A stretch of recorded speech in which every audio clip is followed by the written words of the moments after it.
Come and join me in this 14 days trip in Portugal where we're going to explore the culture, the food, and the people. We're going to start here in Lisbon. We're specifically in Plaza del Comercio, which is one of the most famous spots here. From here, we're going to head to Porto and then finish in the Algarve region in the south, specifically in Lagos. See you around. Okay, yes, you can feel it. First day in Portugal. And something that we can confirm is that you walk a lot. That we knew, but everything is uphills, man. It's like you gotta be in really good shape to keep up here. We read that in a lot of articles online, but man, it's a lot of hills. So make sure, just an advice for anybody that is considering to come to Portugal, especially in Lisbon, make sure to be in shape. It's a lot of walking uphill. Something very famous here in Portugal that we keep reading about and people that have been here before us telling her about is the famous pastel de nata and their coffee. I'm gonna be trying both for the first time here in Lisbon. I'm gonna let you know how it goes.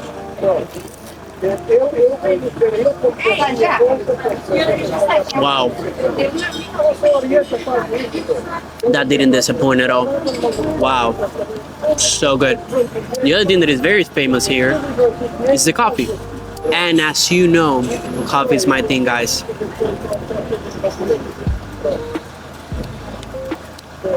Strong. Just how I like it, bro. Day 2 in Portugal. Day 1 was a total success. We spent the whole day in Lisbon, walking around. Our trackers in our phones counted more than 20,000 steps. As I mentioned to you before, a lot of uphills. So our feet are just tired right now. But now in day 2, we're heading a little bit outside of the city to a small town called Sintra.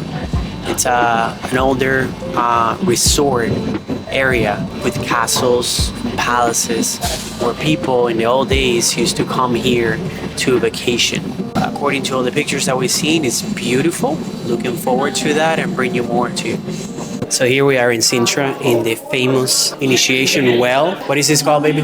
Quinta de la Regalia. This well is interesting because it's not made for water or more than anything for ceremonies. It's cool. You have like the narrow stairs. A lot of tourists. We made a line of probably like 30 minutes.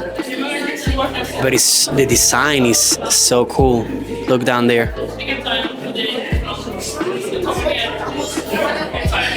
The architecture here in Sintra is just sick. Sintra is known to be like a resort town. Back in the days, in the late 19th century, at the royal palace, people and the royal people in general used to come here to vacation. So a lot of sick houses like on top of mountains and stuff. So this is pretty cool. So whenever I travel and I have to rent a car for a road trip, I like to rent something big. The bigger, the better, because I like to be comfortable. Now, in Europe, you have a lot of places with narrow streets. So it's all the opposite. The smaller, the better. So in this trip, we rented the smallest car ever. Let me show you. It's from the brand Renault, European brand. And it's fully electric. You can fit 2 people. You have the driver in the front and then someone in the back. If you spread your legs, you can fit it there. There's barely room for storage, but it's everything you need. You can fit it everywhere. Super comfortable and convenient. Oh, we are in Castillo dos Muros. We're still in Sintra. This view is just breathtaking. It's kind of like the Great Wall of China. That's the best reference that I can come up with. So come in, let me show you. I mean, if you look down there, you can see the entire city of Sintra. It's a very small town, a lot of hills, like anywhere else here in Sintra and Lisbon. A lot of castles, churches, history. This is beautiful.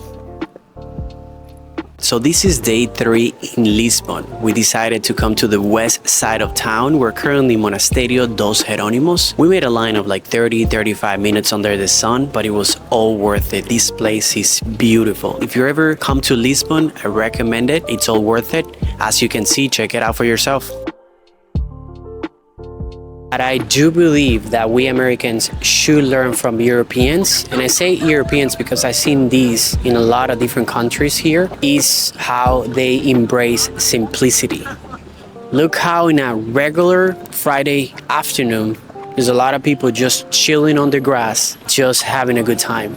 The hustle, the daily hustle, the work hard 24/7, it's great. But if it's not to spend it like this and embrace the simple things, what is the purpose? What's the point? I heard once before somebody say, we Americans live to work and Europeans work to live. There's a difference. I'm going to give you an example why I love real estate so much and why I do believe that it's one of the safest investments that you can ever make in your life.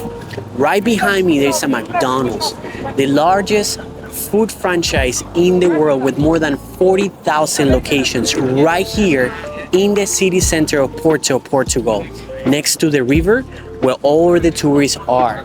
As you can see, it's a huge historical building. So that tells you McDonald's is not only in the food industry, but also in the real estate industry.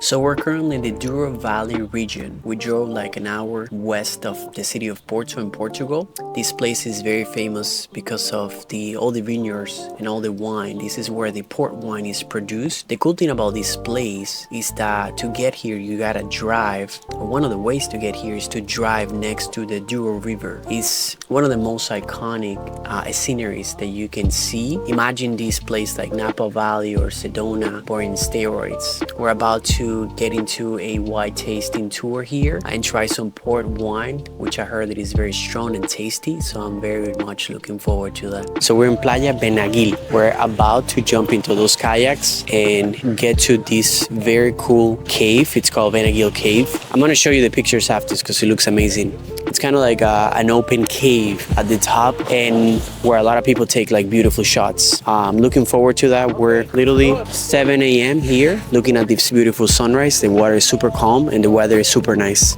Guys, how cool is this? Look where we are. Benagil Cave here in the Algarve in the south of Portugal. Look how beautiful this place is. So it's a natural rock formation. You gotta get through here only through water, either through boat or jet ski or kayaking, the way that we did. Look how cool this place is. Beautiful for pictures. Man, let's enjoy this. So that's a wrap. I hope you enjoyed the video, all the great content that I put together. That was an amazing trip.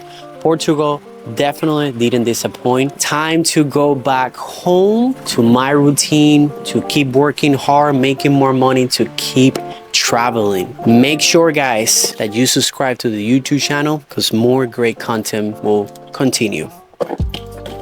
Have a great day.